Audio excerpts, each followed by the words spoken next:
Hello, everybody. It's me, Breanna, and welcome back to Breanna's Book Bonanza. You're listening to book 5 of Breanna's Book Bonanza with some special crinkling in the background. Today, I am joined by my co-host and friends, Giselle and Ethan. Giselle is new to Save the Game Media, and I'm very excited that she's joining us on this. You might be seeing her on some other podcasts, maybe not, depending. She's part of our ASMR cast that we're building right now. Yeah. So she's starting with the chips. Yeah, okay, cool. So just to get everything out of the way, you can find us exclusively on youtube.com/SaveTheGameMedia. If you want to show Save the Game Media some extra love and get early access to all of our content, you can find us at patreon.com/SaveTheGameMedia starting at $1. Today we will be discussing Snow Crash by Neal Stephenson. Literally no idea. But before we get into that, I wanted to announce the next books since we know what's coming up. So next month will be Uzumaki by Junji Ito. March's book will be The Bone Shard Emperor by Andrea Stewart. And April's book will be The Bone Shard War by Andrea Stewart. So we know already what we're going to do in the next few months. So you can kind of get ahead if you want or stay on time or whatever. But before we start into the discussion for Snow Crash, let's go over how are you guys, and then Giselle and I have a story. Good Lord. How are you today, Ethan? Horrible, but I'm getting through it, and we're going to talk about this book, so it's making me a little bit happier. Okay, that's good. That's good. I'm really glad to hear it. Giselle, how are you today? Rushed, dying from work. Chaos. Finished this like literally 10 minutes 20 ago? minutes ago, 10 Yeah. minutes ago. Been crazy, like I told you, I had guests over, went to Sundance. I was in Park City for a while doing the Rangers snow driving, and my job is, I don't want to talk about my job, but anyway, I have survived. I finished it 30 minutes late, but I did. So frazzled. Beautiful. That's the word. Snow Crash. I did. Yeah. Hey, and I drove in the snow and I didn't crash. Hey, And I survived the book Snow Crash. So that's good. It's all good things. Double meaning. I am similarly frazzle dazzled. I think we're all a little frazzled today. I had got 4 hours of sleep last night. Ooh, solid. My average. And then I had to work, and I don't work on Mondays. Monday's my sleep-in day. Oh, are you I had serious? to work because chaos at my work. And then I had like 2 podcasts back to back. This is like my second, obviously. And then after that, I have a bunch of other stuff I have to do. I'm working out directly after that, and then I've got some other stuff after that. I also have to pack for Japan. God. We are a mess right now. Oh yeah, we're a beautiful mess. I'm also going to Japan. I don't know if Ethan knew that, so I'm very excited because then, like, wait, you guys are going together? No. Oh, okay. I'm just going just cause. So like, me and Breanna are probably gonna sit there and be like, "Oh my god, Japan!" After, does he know going April?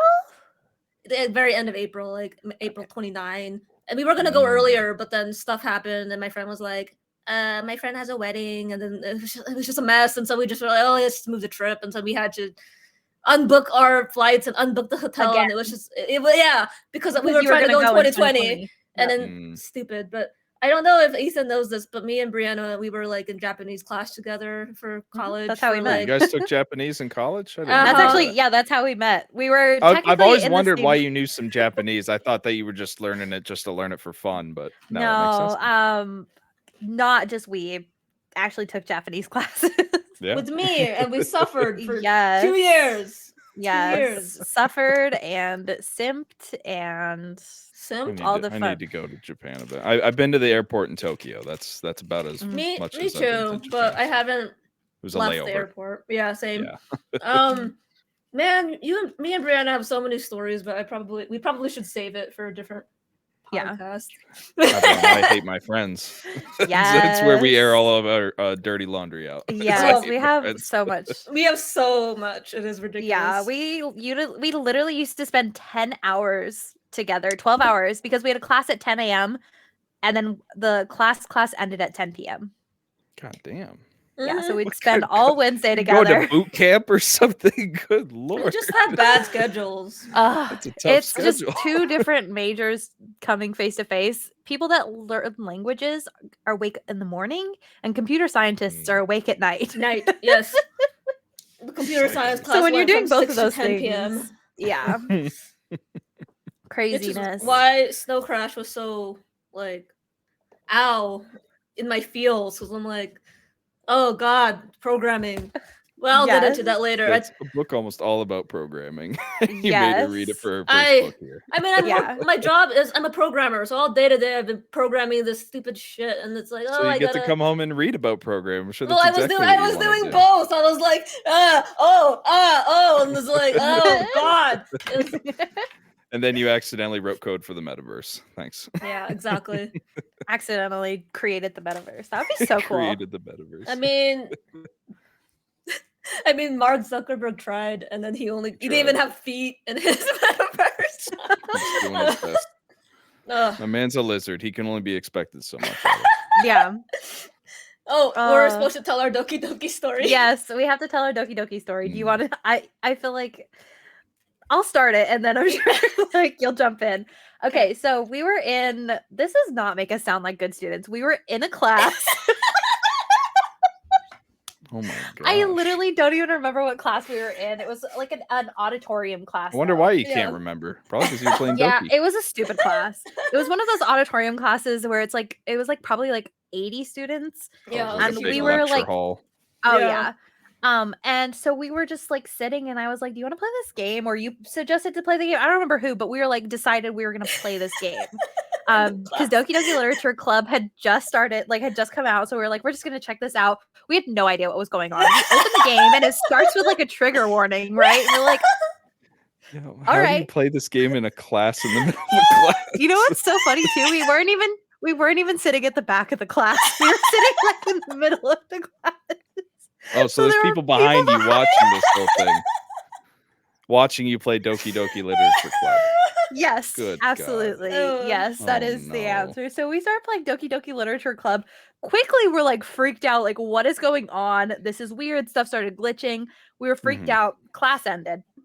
We leave the I class. screamed in class too. I was like, Yeah, I because Natsuki, like her eyes like fell out, and I was like, Oh, like, yeah. everyone- She gets stabbed. Yeah. class looks over. Nothing. It's all good. 'Cause we Nothing had to like see. headphones on, right? We were sharing Yeah. earphones or something, so Yeah. no one could And hear this, the and this professor said nothing to what was Nothing. going on. He did not care, huh? shit. This professor just was not. Wait, was this a carrying it math or class? I anything. feel like it was a math class for I some feel like reason. it was a programming class. Maybe Like, it was. It was. I know it was like in the computer science building. I don't Either think way, we y'all took didn't any learn a math thing. together. No, we didn't. No. No. We know. No, that's not. Again, I actually talked about this on I Hate My Friends. The programming teachers don't teach. Yeah. Oh, They okay. literally just tell you do this assignment, and then you do it. Like, And you so learn on your complete own. it. And then they're like, but you did the wrong way. But it's like, you didn't even tell me how to do it in the first place. Or they'll get Right. mad about how you name your freaking variables. And they'll be like, you can't use Japanese words in your variables. You get an F. You get an F. How It's dare you. okay. We like countered all of it. Like I went back to them. I'm like, no, give me my A. So we still Yeah, because it was the speak TA American. that gave us a bad grade. And then we It's went the to the TAs. teacher because the teacher liked us. We were the All the only teachers girls in liked that us. class. That's why. TA's grade. Yeah, it was the TAs did awful. like all the grading. Anyways, that was Anyway. a tangent. So we pack up, we take the laptop that we were playing on, we take it down to the Marriott library. Oh God, here it goes. Okay, we're already like past like the point where stuff is happening and we're freaked out, right? So we go to the library, we sit down at one of the computers. We're not playing on the computer, that's just like the seats that were open at the library. We sit down at one of the computers. I wish I was making this up. As Greg Miller from Kind of Funny says, if I'm lying, I'm dying. Mhm. We sat at this computer. The person's name that was logged into the computer, Monica. Oh, that's With a horrible. K. Spelled with a K. Spelled Okay, with a freaking K. Not just that, but like we sat there at this computer for an hour or more. We didn't know. We didn't see. It was dark, right? Like the computer was inactive. Oh, And then our laptop dies, and I was like, okay, I'm gonna use this computer to turn my assignment in before we go home. So I like log onto the computer, and I see it was still logged in to Monica. With a K, and I was like, not okay. I've been sitting in front of this computer. I remember this so vividly. Giselle fell out of her chair. I fell literally on the ground. Fell on the ground and was like rolling on the ground. I was like, oh my God, what is happening? It was freaky. Okay, and then after that, I decided I am going to Facebook this chick, like this girl named Monica Kowalski or whatever. Is that bad? I just doxed her name. I don't even know if that was. I feel actually like there's her a lot name. of It was Monica Kowalskis in the world. It's like it was a random name. Yeah, So I don't even know if that was right, but I think that was right. And so I looked on Facebook. I was like, I want to see who this chick is, this Monica chick. And it's this Asian girl with pink hair tied up into a ponytail. And I was like, oh shit, she's real. You need to stop digging down the rabbit hole. That's we then went into the University of Utah registry because you can see all the students at the U currently. You were just snooping on this poor girl. Oh yeah, Giselle and I are awful with snooping on people. If you ever want to find somebody, she had like government spies after her and everything. Yeah, exactly. No, but then we looked at the University of Utah registry. She was the only person with the name Monica in the entire university. Yeah, like why? So the chances of this happening was like none. Yikes. It was so freaky. It made the experience of Doki Doki Literature Club even more meta than it already is. Yeah. Like Monica became real. Yeah. It was so freaky. Monica's still out there. Why did you have pink hair? Why? Monica is still out there. I know. Doing something. Oh, God. After this, we went to Breanna's house and we continued playing the game. But I was so freaked out by all of this that like I heard laughter from the game and I thought it was like coming from real life and I just started crying. Yeah, you can't have a long session in that game like you do in like Call of Duty or something. You got to put it down. We played the whole thing. We did. Straight? Yeah. And you were okay the next day? Like no, you could I didn't sleep for 2 weeks. Okay, like it was finals week, which made it worse. And I did not. Finals week. Like the lights were on in my room. I could not turn them off, so I tried to sleep with the lights on because I was so scared. Like I'm really bad at horror. Like psychological horror really gets me. I get really bad nightmares. So you played the premier psychological horror game. Yeah, well, okay, listen. My boyfriend was like, "It's not that bad. It's fine." So I believed him. And it was very bad. Okay, so I got about 2 hours of sleep at night, and it was kind of like the lucid dreaming, not fully sleeping sleep, because I just kept having nightmares about Monica. Okay, and then I wasn't over this fear for like a few months. Breanna, I think like whenever you showed me a picture of Monica, I would start you still get upset. I still get upset. It's bad. So moral of the story, you two make bad decisions when together, and this is all about to go downhill. We have so many stories about bad decisions, about watching stuff in front of class and stuff. Well, like Yamada's first time. Oh, yeah, that was probably bad. Again, we'll do another podcast, but we did want to tell that story. I have to say also shout out to James for literally leaving Monica on his monitor for like 12 hours. He did. And then it was our friend James. He just like left Monica because he's like, I like her. He never killed her. Like during that ending point where it's just he just left it. He never killed her. He never did. I left it for a bit just to see if something would happen, but I was like, I can't do it anymore. He didn't have the heart to kill her. He fell in love with her, so she's still alive. He never ended the game. And then he gifted my boyfriend a Monica pillow, like a pillow with Monica's face on it, because my boyfriend also likes Monica. So then, like, every time I walk in there and there's a fucking Monica pillow, and I'm like, fuck! I'm just fuck you, Jay. Fuck you. Fuck you, Jay. You can't escape Monica. No, it's everywhere. Yeah. And it's so funny when the new one came out. I messaged her, so I was like, "So are we playing the new Doki Doki Literature Club?" And she was like, "No." No. Okay. I have the collector's edition on Switch. I love that. Oh, so yeah. I think that's the one you sent me the pictures of the stuff. Oh, yeah, so cool. Got all the soundtrack and everything. So cool. Awesome. Yeah. I love the soundtrack too. Okay, well, that is like a perfect little story, but we had I wanted to tell that story and I was like, we need to record it somewhere because the story is so good. And I cannot believe it happened. Like it happened to me, and I still can't believe it happened. I'm just glad that you exist so that people know I'm not lying. Because if I tell that story, it almost sounds like I made it up. But you're a key witness. You were right next to me when it happened. Too surreal. So yeah, it was. I wouldn't believe you. You're like, Giselle, you're lying to me. You're lying to me. No. Okay, so let's go ahead and jump in. We're gonna do a very brief, maybe 5-minute spoiler-free review of Snow Crash, which is what we're actually here for. We just had a little mini I Hate My Friends here for a second. But Okay, yes, let's go ahead and start. What did you guys, spoiler free, of course, think of the book? What would you rate the book? What are your general feelings? Ethan, you want to go first? Sure. Overall, I really enjoyed this book. I think there was a lot of interesting themes kind of bundled up into, and I talked to you about this before we started recording, and that it feels like this author is really interested in a lot of different things, right? Mhm. And he draws from a lot of different things, whether it be technology, coding, religion, linguistics. Um, and we were also talking about how it's a play on sort of a lot of different things that are kind of stereotypical of American life, like suburban Mhm. living and how religion works in this country and all the different franchisee and the corporate culture of this country. So I think this author has a lot that they want to talk about.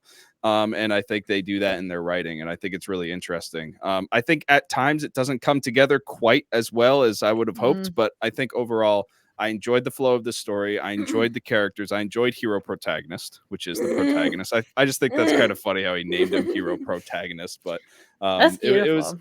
yeah, it was a cool book. It was an interesting read. I enjoy cyberpunk anything. I'm a glutton for cyberpunk anything, whether it be books, video games, television, movies. So if you put me into one of those worlds, I'm going to get sucked in. So Mm. overall, really like the book. I'm interested to see what else this author has done though, because I feel Mm. like he's probably written some better stuff than this. Yeah, you'll have to keep us updated if you do end up reading more of his Yeah. stuff. When I was reading it and like this like the book started like unfolding into like the world building and like this really intricate like society, I was like, Ethan is going to love this. Yeah. I've fallen into it. It's good Yeah. stuff. I imagine because you also kind of do that thing where you go down those rabbit holes where you research stuff like very thoroughly. Yeah. I feel I like if actually you were to read about write languages for like 2 hours today about proto-human language and Hmm. how there's different roots to each language. And then I started reading about isolated languages, which are basically languages like Sumerian, which is highlighted in this book, that don't have any roots to anything and also don't branch into any of the modern languages. They're basically standalone languages in humanity that are never to be recreated.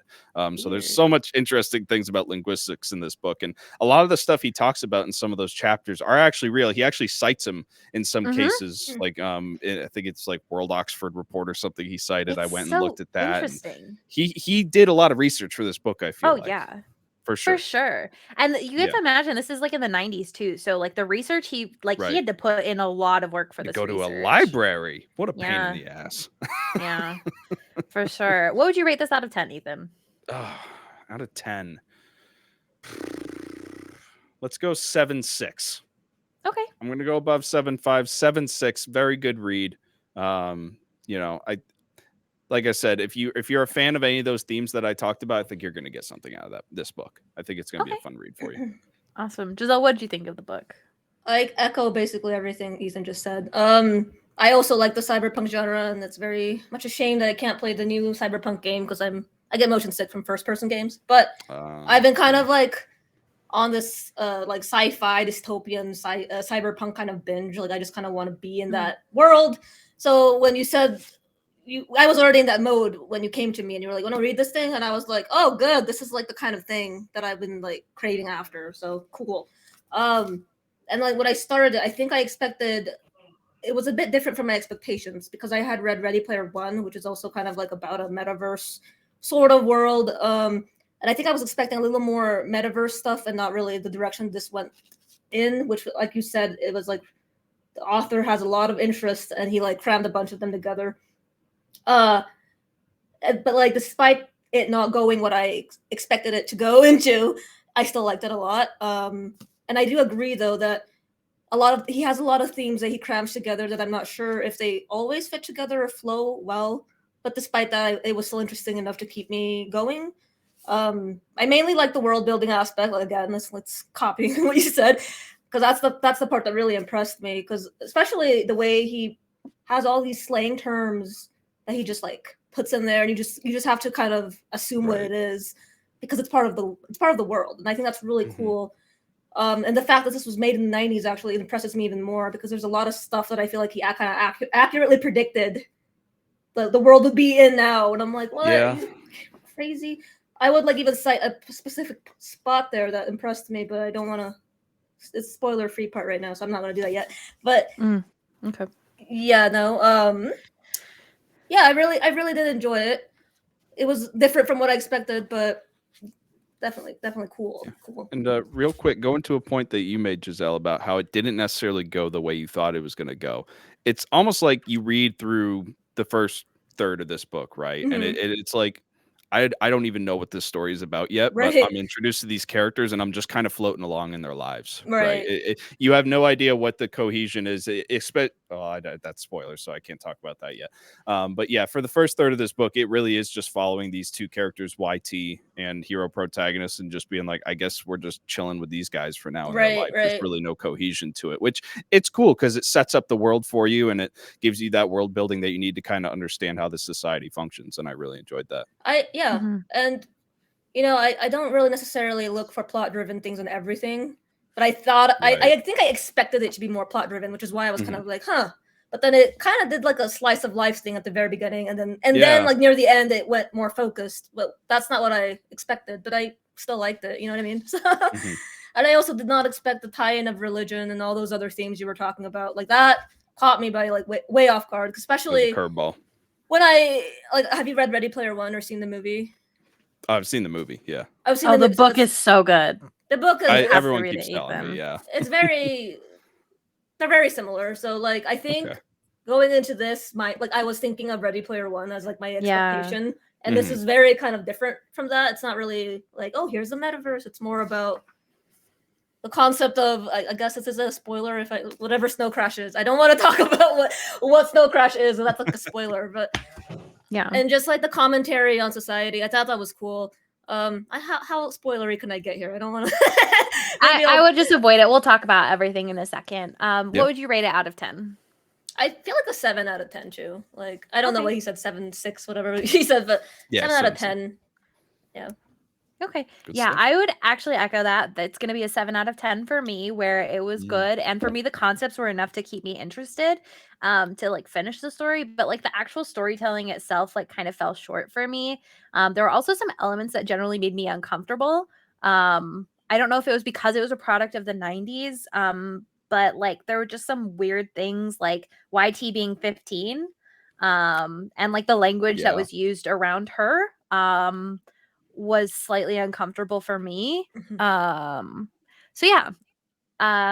Beyond that, I would just echo the same stuff. I don't think I was necessarily super interested in the plot of what was going on, but I was really interested in the concepts of what was going on and the themes. And it was very thought provoking for me. So I'll say, yeah, 7 out of 10 for me. So yeah, if you haven't read the book at this point, I'm going to warn you, please go away.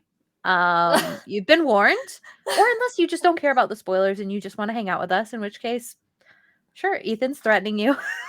Get out of here. If you haven't read it. There's the door. I will begin ASMR if you don't leave. Just That's only a threat for Kevin. Kevin gets so mad whenever I crinkle. Kevin has sensitive ears. He drives me crazy. Of course, he drives us all crazy. That's why we love I him. know, exactly. Exactly. That's why I hate my friends existed. I didn't realize how Exactly. true it would be. Um so you've been warned, get out of here. Next month's book for February is Junji Ito Uzumaki. We are going to read through the whole thing. There's a couple of short stories in there. We'll probably discuss those as well because we may as well just they're all wrapped in one Yeah. book. So may as well discuss the whole thing while we're there. Okay. So spoiler, we're now free reigns. You can talk about whatever. I think that the suggestion was that we kind of go through this like little summary, and as things come up, we can just start talking about stuff. Sure. So I'm reading this summary from supersummary.com. Shout out to them. Snow Crash is a 1992 science fiction novel by Neal Stephenson. Dystopic in nature, the novel features many areas of study, including language, history, religion, computer science, and mythology. The novel takes place in a future that seems foreign and familiar all at the same time. Distribution of wealth is a problem within the novel, and only a very thin veil stands between the wealthy controlling the rest of the population. Don't know what that's like. That still is language, and the novel focuses on how important language can be. Hero protagonist is a pizza delivery driver in Los Angeles in the 21st century. Los Angeles is no longer a part of the United States. Everything is mostly controlled by a singular wealthy individuals. Hero delivers pizza for an American mafia, which has been corporatized. I don't know if that's the right word. Anyways, Sounds right. he thank you. He is also a hacker and good with a sword. Although he is arguably a genius, he has difficulties with the social aspects of life. Therefore, he must work as a pizza delivery driver to get by. This is the first little paragraphs here. I love this hook of this book. I don't know about you guys, Oh, it but was just so good. This first the part. idea of a pizza delivery driver just running over people's lawns and like breaking every traffic law in the book and crashing into things, crashing through fences just to get a pizza to somebody. So and if he's good. late, the boss of the entire chain comes in a The helicopter boss to of the bring someone mafia. to Italy. It's like, what is this world? This is insane. I thought it was a great way to start. And then the driver has two katanas and just like, this is nuts. I loved it. I love this Dude, opening. Good hook. it's so good. Go ahead. I just love how I blanked out. God. I love how like they say the only good thing in America, the only thing that America's going for it is delivering a pizza on time. I'm like pizza, yeah. I mean, at least they've got that. I thought it was I mean, not only was it completely like man, I drank Don't die. I just swallowed it wrong. One episode, she's dead. Great. I just I love how it was hilarious and like clearly very sarcastic, but also it was like driving the point home of like corporate America and how everything just like hinges on, you know, being basically your boss's lapdog. Like, oh God, if I don't get this pizza delivered, you know, my life is fucking over. You know? Yeah. And it really played on that, but it was hilarious at the same time. And it also kind of like struck a chord in me. I feel like it's very timely because I mean, you look around here today, everyone I know is like busting their ass off for their employers or whatever. And it's just, and I'm like, wow, this is cool because it's from the 90s. So I'm like, I guess that kind of stuff was a thing back then, but like I didn't even exist in the 90s too. So I'm kind of like, interesting to see like, you know, what this guy thought of society back then and what people were thinking. You know, I wonder if that was common back in the 90s. Yeah. That's a good point. This first part was like really magical because you were getting introduced to a bunch of like really cool like terms like arachnofiber weave and stuff like that. And it's these really cool like terms where you're like, what is that? Yeah. Verb clave. It was really cool. I really did enjoy like this first part. Like I feel like the novel didn't really deliver on the promise that it made in the beginning of like this is what the book is going to be. Not that I'm upset about the way that it changed, but it definitely was like the novel was like it's going this direction, like you guys had said, and it like totally like it like went kind of the other way. So what's that meme where like you're on the freeway and it like goes off into the car freeway just slamming? Yeah. So I felt like it went this way and then it was like religion. That's what I thought. Ancient Sumerian gods. No. And yeah. There's a lot of interesting stuff. Like one of the things I'm just looking through like some of my highlights because of like I highlighted some random stuff. Drive-through mall was interesting to me. Yep. Like the concept of a drive-through mall, like where you don't even get out. Like yeah, YT met that one character who was like basically everything's drive-through. So I turned my wheelchair into a truck, basically. Oh, that guy. He was. Well, I forget his name. It's Ing, I believe. NG. Yeah, Ing is that how you say That's how they pronounce it in the audiobook is Ing. I don't actually know how to pronounce that name. Yeah. So. And he's like, you can do everything drive through, so I'm good. He doesn't have like legs or arms or eyes or mouth. He's just tapped into the metaverse.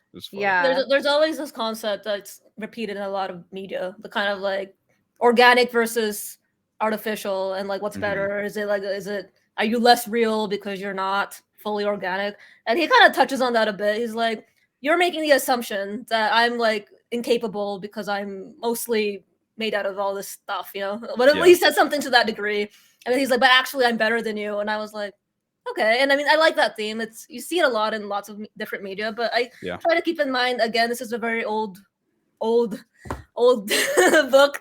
and I want like, you know, it's kind of cool to see that being touched upon in the book from the 90s. This book definitely blurred those lines at times. And real quick, something funny that I remember reading that made me realize this is from the 90s. They were talking about somebody paying for something. I forget what it was. It was the it was a woman that was in front of YT at the church when she was doing one of her deliveries, and she was making a donation, to the church, and she was swiping her card, and it was like technology's gotten so good that the feedback on the charge was within seconds. So the money could be taken out of the account. I'm like, yeah, like Yeah, now we tap. I'm like, oh yeah, I forgot back then they actually had to do a little slider and like input everything manually. Oh, There was a lot of stuff in this book where I'm kind of like, well, duh, of course it's. But then I realized, wait, in the 90s, that was like revolutionary, which is why I say this guy kind of weirdly predicted a lot of stuff that would be like called out a lot of commonplace stuff. now. Yeah. Yeah, and I'm Yeah. like, oh, okay, like this guy, he's cool. Yeah. All right, let's jump back in here to the synopsis here. One day, one of Hero's deliveries goes awry where he meets YT, which is short for yours truly, who is a skateboarding courier. Together, they escape into Mr. Lee's Greater Hong Kong and encounter a rat thing. Rat things are cybernetic security devices engineered from pit bulls. YT helps Hero complete his delivery, and they decide to partner up. The two decide to work together to gather intel for the profit for the CIC, which is the merger of the CIA and the Library of Congress. In reality and the metaverse is the internet, is what the internet eventually evolved into. It's a virtually based internet that resembles a multiplayer online game. Yeah. Real quick, another commentary on the future that became even more of a reality after 1992, moving forward in the next couple decades, was like how he talks about the CIA turned into that great data library and started spying on its own citizens and basically just accumulating as much data as possible. Mhm. He probably never knew the extent of how that would be Oh, yeah. true when he was Oh, writing yeah. this, but really another cool theme there that he kind of called out and that I Kind of really plays enjoyed. into the meme of like, my CIA agent must be bored today or something. Yeah, he must be bored today. It's There very is much so like much. that. There's So so much. bizarre. So bizarre. Do you guys have anything to say about like that section where YT and Hero meet and start to a partnership or anything like that? It seemed kind of forced. I don't know if it was like, Yeah, I didn't really understand because she was like, "Do you want a partner?" why? And I was like, Why? "Whoa, where'd that come Right. from? Back How up." do you know this guy? He's a I- pizza delivery driver with swords. I Also, mean, like, I kind of wanted to like discuss like this is where I started getting uncomfortable with YT because I felt like he was very much trying to write her into like this like independent kind of character. Like I think he was trying really Right. hard to make her like this independent female, even though she's Right. 15. Like just Mhm. trying to really make her this character. And in doing so, I think he leaned a little too far sometimes, where he was like almost over sexualizing her, like making Right. where she was like, "Oh, I'm like really into this old dude," and it's like I don't know, like the language that she was using was uncomfortable. I understand that like sometimes kids that are under 18 have crushes on older people, like movie stars, people you look up to. I know, like I understand that that happens, but the way she was talking was uncomfortable to me. And like also the whole stuff with like her relationship with Raven was like I have never been more uncomfortable Yeah. in a sex scene in my life. I like Yeah. literally wanted to leave. I was like, let me Wanted to out. leave. Yeah. I do wonder if it's a product of the 90s. I was not alive. I was not fully awake in that era, so I don't know like what the culture was like, if that was accepted back then. You know, I you're don't 15 know. and you can like crush on older guys. Is that just like normal? But I thought it was kind of Eh. strange too. I'm like, he could have just made it YT like 18 or older. But it I was mean, like YT was like literally every step of the way was like all these old dudes are into me. right. And it's like I Right. understand that like kind of self-awareness and unfortunately I think that that's still prevalent in our society where there's a lot of guys that are Oh, into yeah. younger women. And I Yeah. think that's a huge issue still. But at the same Right. time for her to acknowledge it and be okay with it and like not like I don't know, I feel like I wanted her to lean more into like these guys are creepy rather than just like oh it's just like Yeah. it's happening. And I think that's just the way he wrote her. And I think what he was Yeah. trying to do with her character is to show how much you have to grow up in this harsh world and how much of an independent person she Okay. is. But I wish she did write her that way to where she Yeah. would scoff at people and like talk about how disgusting and pathetic people are because they're doing these things. It was she It was was at times sort of playing into it. And yeah, I wish he had written it because he could have I think he accomplished was the really same goal of making trying. her independent Mhm. without Yeah. making it weird, you know? I think like if we were to read like another book from the 90s, like especially early 90s, I think that this book would be super progressive for like Yeah. the time. I So thought like that honestly too. like kudos to him Possibly. for that and I think he was trying. I just think he didn't really necessarily have the understanding of how to write the character in the way that he wanted. Maybe I not. You know what I Yeah. mean? Yeah. Yeah, I felt like I read his stuff more like criticism on like how creepy old men can be, and I Mhm. did think that Right. YT for the most part did show disdain and kind of like being grossed out, but also accepting it because she's used to it. Also very relatable Right. because Brianna, how Yeah. many Oh yeah. old guys hit on me and they Oh think yeah. I'm underage, so very like it's something you just kind of like yeah, of course it happens, and I feel like Yeah. I could relate to YT. I'm like yeah, she feels the same as me, but at the same time I'm kind of like when it came to her relationship with Raven, then I was kind of like, oh, this is Oh odd. man. This is Didn't handled have to happen, weirdly. you It didn't know? have to Like, happen. Right. It was so okay. It didn't have to happen, but also her language is so uncomfortable. It was like bad women's anatomy, like the subreddit, like is what I just like read because she was like the way he's talking turns me on, and I was like, It did sound like a guy writing from a girl's perspective, but he doesn't understand how women it's work. like a And weird I'm yeah, like, Omegle chat room. yeah, oh, and it I'm was like, so uncomfy. I mean, I was look at this guy. thinking, Come on. Look at I that mean, mug. like, It's looks like an old right. Stone Cold Steve Austin. What I do you was like, I was thinking about that guy the entire time while I was reading that sex scene, and I'm kind of like, okay, like, it feels what's the word I want to use here? Like this is like this weird, like creepy imagination. Like I don't know. It made me Yeah. uncomfortable because I knew who was Yeah. writing it, and it Which didn't is a seem like. shame because I think YT was a great character. I I thought Like so agree. I too. Yeah. loved her character. I loved her personality, how she Mhm. went about this world, how she dealt with relationships up till that point, obviously. Mhm. But like, yeah, it was just she was weirdly written to the point where it's like I couldn't get fully connected to the character. Yeah, it was Mhm. so Strange. close. Like it was so close Yeah. to being hmm on. And like Mhm. for It me, was I for a while there, fully like the first fully portions when you disconnected meet during her. that sex scene. I was like, I am so out. This is not it Yeah. for me. Right. Like the language and like when she was like, I don't even care how big he is. Like it's just gonna happen. I was like, oh, why are we talking about this? This is like I like literally like was physically cringing. I Oh was my like, god.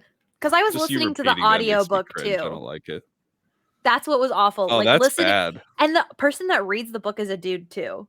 Oh, that makes it. Oh, that makes it Oh, it weirder. was so bad, you guys. Oh no, I didn't read the audio. I I didn't was listen to like, the send audiobook. help, please.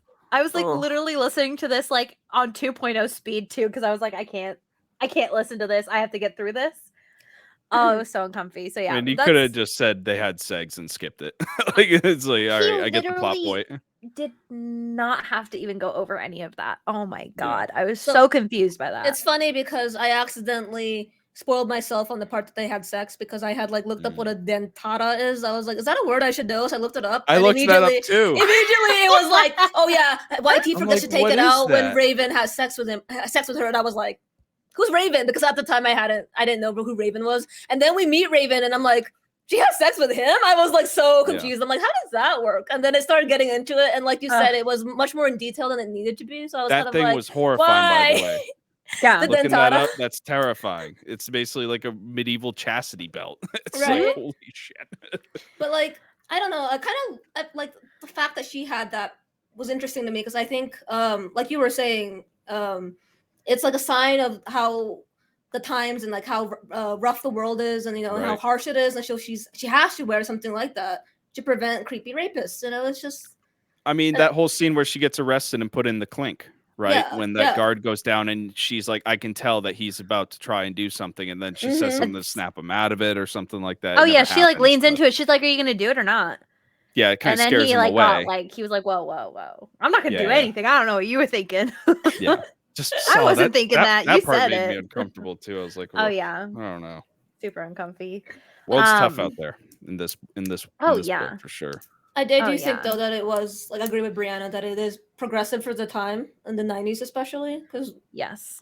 like I feel like that was the attempt at making something progressive, but I feel like in this time like era it doesn't it doesn't hold up super well. Like there's a lot of scenes that are just Yeah. kind of like Yeah. so Yeah. What I'd like to kind of do from here, because I am like, as I'm reading through the synopsis, I really realize again, I'm more interested in like talking to you guys about the concepts of the like book Mm, rather than like the full plot. yeah. So right. I want to touch on like the one other main character. I want to touch on Hero, and then we can kind of like start jumping into like the concepts that I wanted to talk about. So let's just cover Hero. How did you guys feel about Hero? Did you have any like thoughts? I feel like I really enjoyed his like relationship with Juanita and how that was like handled and stuff Yeah. like that. I liked Hero because he still felt like an underdog, like just slumming it, but he felt like he was really important to this world. Like he Mhm. felt like he never took too much, but like he did a lot for this world. And It was like he the protagonist, you might say. yeah, protagonist, yeah.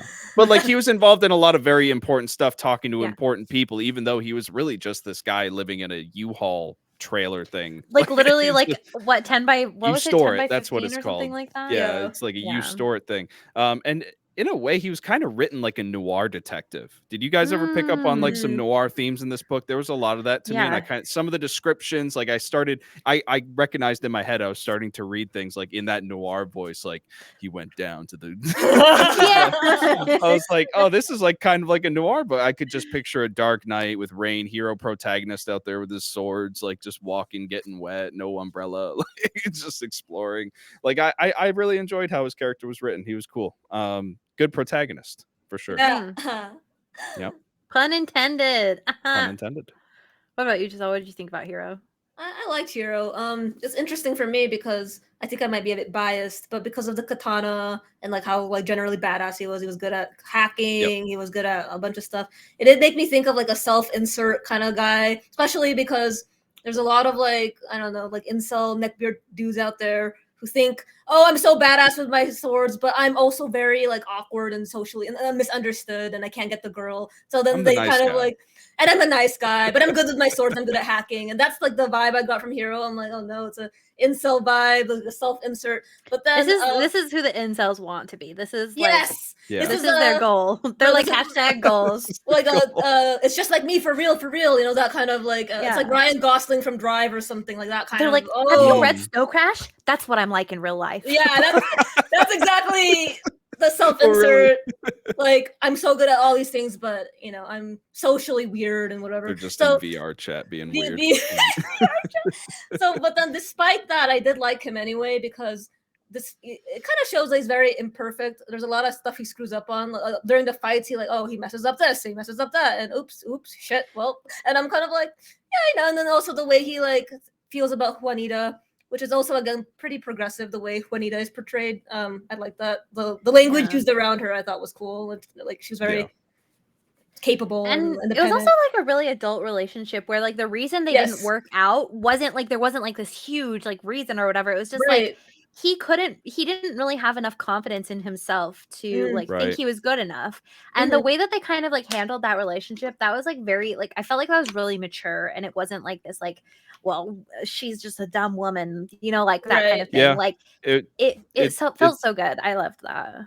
Yeah, it is a very adult relationship, and I remember the one part where after Hero goes to David's house and Mhm. Juanita comes in like the helicopter or something, and he's like, "I really want to spend time with you after this," and she's like, "I do too, but we got to take care of this business first." And like she's very serious about her job. You can That was tell she so has an air of noir. importance. Mhm. Where yeah, that was super noir, but Yeah, that it was a really was. cool scene because it shows their relationship, and it's like we want to get back together, but we got to handle business first. I just Mhm. love that about their I relationship. I totally Yeah. agree. I also agree, like I like how like what you were saying. It's not just it was a very mature and very complex because adult relationships are not just like oh we had this one fight and then we broke up. But it was more like Yeah. they were not ready for each other. They weren't in the Right. proper mindset. They were their timelines were not aligned, and so they had to like take time apart. And it was just more complex in that way. I thought that was cool that it was Hmm. kind of this weird like off Mhm. and on thing. It wasn't like black and white. It was gray, and I feel like a Yep. lot of actual real life relationships, adult relationships, are like that. So I thought Yeah. that was really cool. I like that for sure. Um, but then I got off the point of Hero, what I felt about him. Yeah, despite him being like a self-insert guy, I thought I enjoyed reading his character. I wasn't like annoyed by him. I liked how he handled his relationship with Juanita. I liked that he was imperfect, and also just like picturing him. I kind of pictured Echo from League. I don't know, like the way they described him. Ooh, okay, yeah. Like, yeah, I don't know. That's He a good was shout. like a cappuccino skin with like dreadlocks, and he's got like a visor over his head, his face the whole time. And I'm Yeah. like, Echo? Like, I don't know. That's what I pictured Yeah. in my head. So, You I guys are love gonna hate how Echo. I pictured him. I pictured him as a young Nick Cage in like a big trench coat with a sword sheath. And I think the Nick That is Cage comes from the incel. That was Spider-Man noir. oh yeah, no, that was like that was you were well, and also that feels like a very incel, like you just yeah. What? imagined like like Nick 'Cause Cage. oh, yeah, exactly. No, but he's half Japanese, half black, I believe. Yeah. Oh, is it? I must have Yeah. missed that. I don't Yeah, even he's half remember Asian, Yeah. seeing half that. black. His So that's dad was why. black, his mom was Japanese. Oh, And okay. then Yeah. his dad like went to Japan and like fought in the army and whatever, And that's how he right? got his katana. That's why he's got Mm. katana. Oh, right. Yeah, Yeah. I do remember that. His grandfather fought in World War II, I think he said, I think and then father. took the I think it was his father, yeah, because of And father. the then timeline. and then Oh, his Yeah. this is father earlier. I'm thinking 2023. Yeah. Yeah. and then his father was like with Raven's father and like had a bunch of shit. I'm like, Yeah. I crammed that in the last 20 minutes. I was like, oh, Yeah. their dads knew each other. Holy shit. But I loved that scene in like the bar or that club or whatever that was really exclusive, and that Japanese businessman turns to him and is like, "Did you earn those swords?" oh yeah. Oh, Then that they was do that so whole sword. cool. I was like, "Oh, this is about to get That crazy." kind of felt like Ghost of Tsushima, like when you approach somebody for like a Oh duel. I was yeah. like, ah. Yep. And you just look at each other, you know, like we're about to kill each other. Oh Let's yeah, do we're this. about to kill each other. That was a cool Oh, section. so Yep. cool. I love that Oh. he wrote that into like the programming for the bar as well. Right. Like Mhm. that was so cool where he was like, yeah, I can actually kill your body in the metaverse. Yeah. And like also I'm still the greatest swordsman. Still the Speaking here's the of leaderboards. Oh, the leaderboards and then he was at the top, I was like, Yeah. yes. no, but I wanted to say, like, in terms of programming, I loved how the book, whenever there was like a concept that had to do with programming, it would like dive deep into it and talk about it. Like, oh, hero did this, he accounted for Yes. the collision, whatever. But what really like got me is that a lot of it's very correct, and I was like, I'm having PTSD flashbacks from college, but Yeah. it's all this stuff because I guess I'll explain. I was in game Oh, development, and yeah. so this is stuff that I have to think about, like collision and like what happens I if you kill remember someone, getting so mad when we were making that game and the collision wasn't working. We were like, right? why is the collision not working? But like the fact that this guy Neal, whatever, he like goes into deep detail about why Hero does the things he does and how he programmed it, blah blah blah, and it's still like a high level explanation so that even if you're not into programming, you understand what the hell he means. But at the same time, it like kind of resonates with me because I'm like, oh, I actually had to do this. There's actually, this is like slightly off topic, but kind of related. There's a part where he talks about machine language. And Breanna, did you suffer that class with me where we had to give very Which one detailed was instructions to it? the computer? Machine 3810. Yes. Machine language and binary Isn't code. that like if this happens, this do this, or like if that this or Even something like deeper, that? even way Even deeper. deeper Like, than that, I'm you know how sure. he But talks like, about the Sumerian language is like the very basic like instructions to the person's brain, yeah. and then he compares it to machine code and machine language, and I'm like, holy shit! Mm. I actually wrote so much machine language like before the abstractions and like the higher programming level like Python and JavaScript and all that stuff. That's like sugar code. That's high level. That's for like he has like all these explanations that like talk about that, and I was just like, what the like. I guess this guy is a programmer. I don't know. Like I didn't read about the author, but I was like, okay, you clearly get this stuff. I And think I he's just thought just a guy that does a lot of research. maybe, Oh A yeah. lot of research. maybe it's awesome though. So I really Yeah. like had a great time. Just I love that he took these concepts and made them like readable in novel form and like tied it into the plot. I was having fun with that. So speaking of concepts, I really could. So this is like the meat of what I personally was interested in and what I wanted to get into. So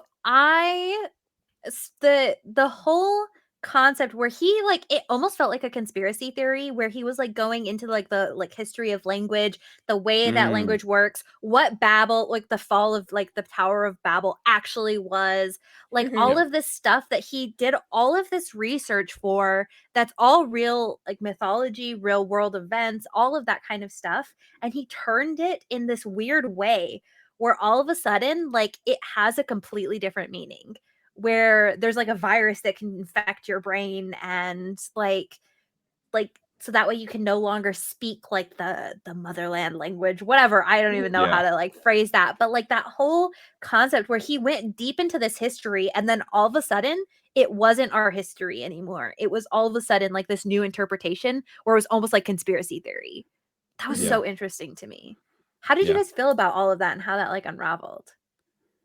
I loved it. I especially loved when he was getting deep into the sort of spiritual aspect of like the Sumerian language and everything, and how it basically returned people to those roots, and how humans had this sort of like innate knowledge in their brain of these what did they call the type of They like were a syllable language where it was Yeah, like I can't remember. It's like it starts with an saying N. It's different like a yeah, I who don't knows? remember. We'd have to look it up. What are you? But Which one are you talking about? The nam shub? That's just the instructions, though. Nam N Yeah, Shub. N E N.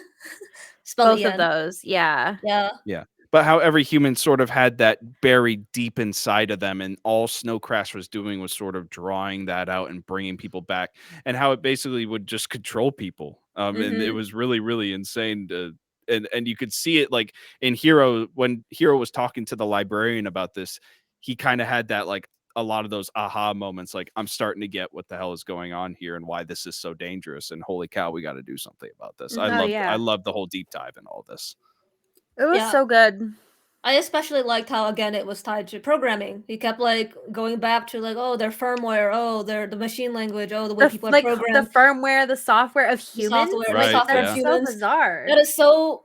I have never thought of programming and all this tech stuff to be related to some ancient religion, Sumerian time. Like I never like made that connection Yeah. until this guy did it, and that was just like crazy to me. I'm like, how did you do See, that? You know? Yeah, like I how was he like, talked about the Sumerians, or that he compared Romans to Sumerians, or was it Romans? It might have been a different one, but basically the was it the Romans built Mesopotamian as people? someone who created great architect. It was the Egyptians. That's what it was. Ah. He said the Egyptians created great architecture with stone, and it lasted for thousands of years. The mhm, Sumerians, on the other hand, they don't have any architecture. They just left behind data. They left behind megabytes. And mm, I remember when the librarian said that they left behind megabytes, and I was just like, holy shit, I never thought of it that way. Like, right. yeah, all they left behind was data, because all you can find of the ancient Sumerians are tablets of laws and food and language and stuff like that. Like, it's their culture. That's so It's cool. crazy to think about how it is just an amalgamation of data that they Mhm. left behind. This stuff was so bizarre, and it's like it's so I've never like I'm like obviously I have a really hard time with history. I'm not really generally interested. So like I think before we started recording and Ethan was like, "Oh, I was reading this part and I thought you'd check out." Like that was the most of the time that was when I was checked in was I'm when we so were happy like to hear that.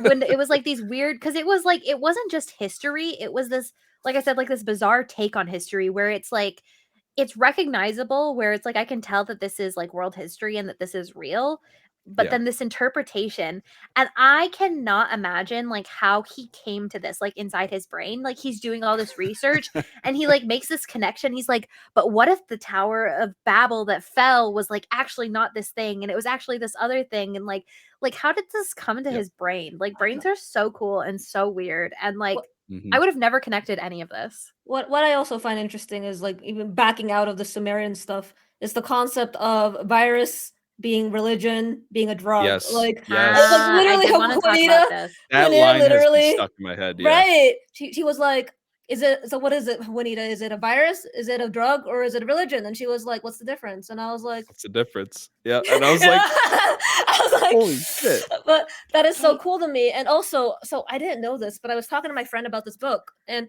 he told me that he was like looking up this author, and that this author apparently has a thing with memes. He really likes memes. And I thought about it. Memes are just viral ideologies being passed on, self-replicating, like a virus, That's like a true. fucking religion. I'm like, okay. He never uses the word meme in the book, but like it makes sense that he's obsessed with memes. This author is obsessed with Yep. memes, and I'm like, he. But then the fact that I thought about it, I'm like, memes are like the same thing as a virus, and then like I just like spiraled into a rabbit hole. Yep. I'm like, Wait, dude. so Messed you up. what I appreciated so much about this is okay, so I obviously I like I guess not obviously for listeners, and I don't want to get like super into like opinions on religion, but I'm not a very religious person. I'll just say that. But I felt like the author really drew attention to the bad parts of religion and separated the bad parts of religion from the good parts of religion.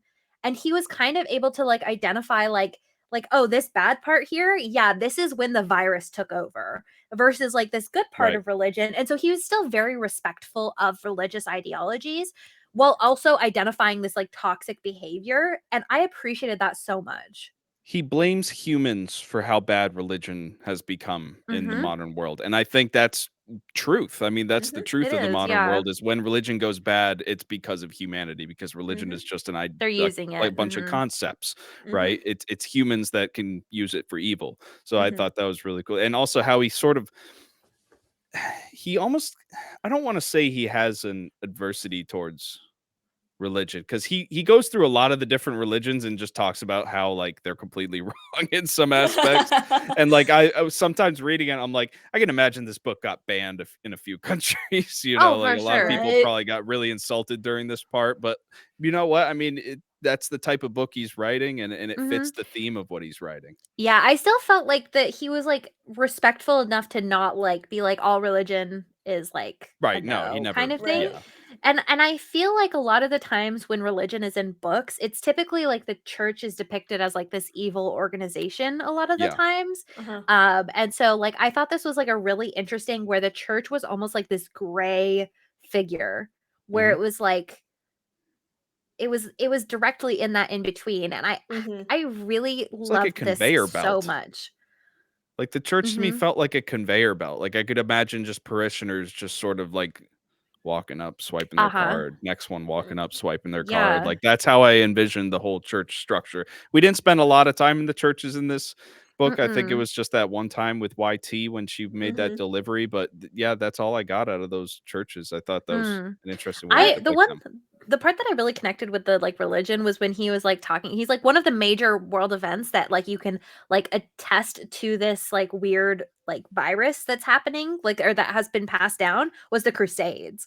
And I thought that was so Mm, interesting where right. this was almost like a pandemic in the human history, where, Mhm. like, this religion, like, kind of infected the mind of a bunch of people. And that's so Yeah. interesting to think about it conceptually where, like, this religion was an infection and people were murdering people and Yeah, the pillaging religion and was corrupted by kings that wanted to use the religion to conquer yeah, but territory he, and like, gave land this, and like, reason resources. for it and, Yeah. like, why and, like, how it was corrupted, which is, like, so Yep. interesting to me. It's good stuff. Oh, You know I what really loved the concepts here. Yeah. I I do wish that the book had more like okay, we have a lot of religion stuff. It's mainly Hero talking to the librarian in his world and kind of talking about Right. tell me this answer of this, and then he's like putting stuff together in his mind.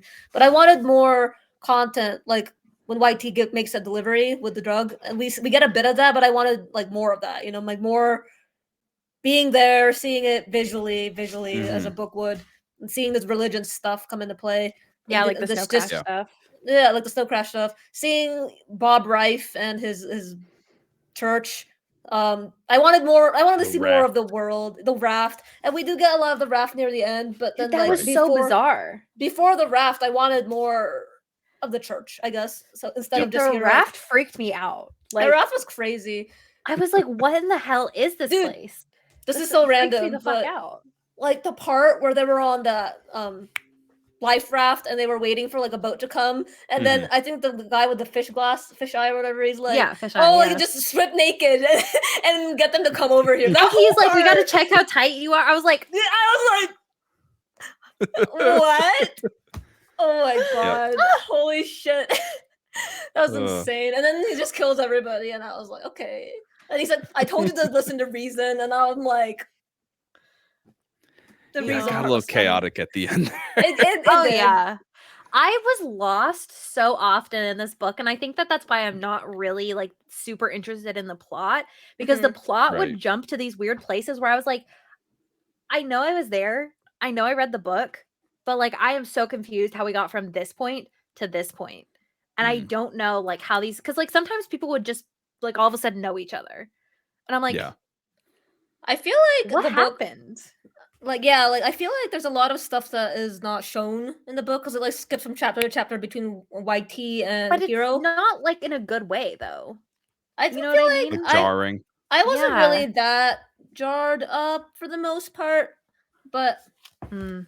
yeah. I So honestly, while I was reading this book, had a suspicion I may have poop brain. I was like, I don't understand half of If what's you were happening. reading the ancient Sumerian stuff and getting into that, I don't think you have poo brain. I mean, it's probably just not a writing style you jive with. But I mean, yeah. Oh, like, yeah. I do think this is a book you read for its themes and its concepts. Like, if I could Hmm. get a 500 Uh-huh. page manuscript by Neal Stephenson, just his ramblings on this stuff. Like I would read Right? that I would be so so interested. fast. I'd read that like a day. I'd just spend all day reading that. Like I think this is definitely a book you read for the high concepts that are in it, and just enjoy his version of those things. Oh, 100%. I feel like I genuinely wouldn't be surprised. Like in an alternate universe of our world, I feel like this book could have been released as like a conspiracy theory book. Yeah. Like just in conceptualizing like religion is actually like this virus and there's no difference. And like this could have been a conspiracy theory book, and I like would not be surprised. Like maybe it is. He's just calling it fiction. Maybe we don't know. Kind of like a Scientology. Exactly. Our Scientology friends. Oh God. Sorry to any Scientologists out there. Sorry, Tom Cruise. There goes our chance of having Tom Cruise on the podcast. Come on, dang. Oh no, not Tom Cruise. We almost had him too. Oh yeah, for sure. Like he was one of like the 20 viewers. Yeah. There's just like, again, this book conceptually was so fantastic. Plot wise I could have missed. Yeah. I genuinely think if I didn't, and this is part of why, and I kind of realized while I was reading that this is part of why I wanted to do Book Bonanza, because I pushed myself, because I knew that I had to finish this book. So I pushed myself to finish this book. And I'm glad that I did. But if I didn't have Book Bonanza to do this, I would not have finished this book. This would have 100% been a DNF for me. Yeah. I would have never been introduced to this author. I mean, this is somebody that I definitely want to see more of their works, to see what other crazy stuff they've drummed up. I definitely 100%. I don't read books at all, so if it wasn't for this, I wouldn't be reading this. There you go. I mean, I wish I did. I honestly wish I did. It's just that I'm too lazy, because I'm just like, this thought of opening the book and starting it. I do this to force myself to read fiction, because I just read nonfiction. Yeah. Oh, I see. It's so fun. I love it. Giselle, did you ever meet in our, I guess in your degree, Nutmeg? He went by Nutmeg. His name was Sterling. Did you ever meet him? Sounds familiar, actually. I feel like he was a really handsome guy. Anyways, I feel like he was in your team or something. Yes, he was. He was with me and Steve in one of our like game dev classes. That sounds familiar. I think it was traditional game dev. Like, when you met him, was he like, call me Nutmeg? Yeah, he was like, my name's Nutmeg. Call me Nutmeg. And I was like, wait, is your name actually Nutmeg? And he's like, he's just a video game character. I literally. He was straight up a video game character. He said some of the most bizarre shit, and I was never ready for what he was saying. And he was like, for the stuff, like for the weird, bizarre mannerisms he had, he was so attractive, like conventionally attractive. And it always threw me off, where I was like, you're so weird and so conventionally attractive, and I don't know how to handle any of it. I remember this. I remember his name because you would tell me how hot he was. And that's the only, like, it clicked in my head, like, yeah, Nutmeg Sterling, the hot guy. But I never met him personally. Shout out Nutmeg if you're watching. Shout out to Nutmeg. So no way, dude. I mean, I do have him on Snapchat. There you go. So two things about this. The reason I brought it up is because we were talking about like reading the book. He would literally pick up books and look at the paper, like whenever we got like an assignment sheet or like a book or whatever, he would look at it and go, I'm illiterate. He would say this like so seriously after like staring at the paper, and I was like, what does it mean? Like it's just not clicking for him because it's no he that was just like his humor, like that was just what he thought was funny. It good comedic timing though? Like he looked just long enough at the page to make you think he was reading it, and then I'm illiterate. Yeah, I love it. And he would say it so straight faced, and even if everybody else was laughing, he would never crack. That's just the best. That's comedy. hilarious. So that's what you reminded me of. But like while we're talking about it, he works like on jewelry now, like and he works with like rings and stuff. And so now I'm like, I have a friend in the diamond business. Like literally you have a friend in the diamond business. Yeah, literally. Yep. So I was like, now I can say that like Shane Coe. I think Shane Coe is only a Utah thing, so maybe... That's what I thought. But I asked somebody from California, if they knew what Shane Coe was, and they were like, "Yeah." And I was like, "So you know, like you have a friend." He doesn't know what it is. Look, he's shaking his head. Oh yeah, so there's this commercial. You can look it up if you want, but it's like Shane Coe, and the slogan is you have a friend in the diamond business. And so, like, I actually have a friend in the diamond business now. The only one I know is Every Kiss Begins with K. Oh, yeah, that's a That's the only classic. one I know. Yeah, that's it. He went to Jared's or whatever. Oh yeah, he went to Jared. I forgot about that one too. Yeah, that's an oldie. I haven't heard Jewelry that one in a while. commercials, man. How did we What get was to jewelry They're happening? commercials? catchy. They're insurance and jewelry. Those are the most catchy things in the world. Oh, yeah. Or Stanley steamers. Did you gotta see? get Stanley Did you guys? steamers. Okay, what am I? This is so off topic, but we'll get back on. I promise. Did you guys see the Geico commercial that was with Mrs. Butterworth? No. No. I could No. not more highly you recommend. making this up? I'm not making this up. You should look up this commercial. I like literally cry laugh every time I watch this commercial because it is so funny. Because it's just so bizarre where she's just hanging out with the Geico. Is it a like- Super Bowl commercial? I have no idea where this commercial comes from. I was Geico X shocked when I Buttersworth. saw it the first time. It was so funny. I will find it for you. It's so funny because it's like just Miss Butterworth being Just herself, hanging out with. and like the it's just a Geico commercial. Yeah, That's funny. let me find it. Oh my god, Okay. that was just like such a bizarre, like weird, like piece of the internet and like I guess like commercial history that like Corporations are all literally does merging. not leave my brain. Like it That's lives for funny. free, rent free in my head. While you're looking for that, Breanna, have you played Mhm. Persona 4? I have not. Damn it. There was something here in the book that I was like, that reminds me of Persona 4. But now you haven't read it or you haven't played it. So, I found it. As soon as we're done recording, I will show you guys offline. So Okay. we don't get claimed on Geico. Geico my- claims it. Hey, get it? Geico claims. Haha. That freaked me out. Siri started talking to me. Someone started talking. Donnie, it's your CIA and he's bored. Dude, okay. My cat, so her little cat tree is right here. She will touch the top of Siri with her paw sometimes, and it scares me every time. Oh Does my it ever God. scare the cat? Like, No, she just keeps She know. cleaning. She doesn't Oh. care. doesn't care. She gives no fucks. It's great. Anyways, okay. I don't think I have anything else to say about this book. How are you guys feeling? I think it's worth a read for the concepts, and I think you could probably Yes. skip some chapters and look up what chapters might Just be more. do akin to yourself a favor and skip the sex scene. Nothing Yeah. helpful happens in it. Nothing important happens. Yeah, Literally, it's just kind Ugh. of gross. And I've read a awkward. lot of sex scenes in my day. Oh That my was the worst. God. Oh, jeez. Actually, you Yeah. know what? I have read worse, but I want to know. okay, there's this Bunch of podcast. Okay, smut. no, there is this podcast that's called My Dad Wrote a Porno. It's a podcast. It's British people. Oh, His dad wrote like this awful porn, like Oh, like no. literotica, like novel, and he reads it out loud to his friends. Oh. It's so cringy and That's so the most terribly awkward- lit.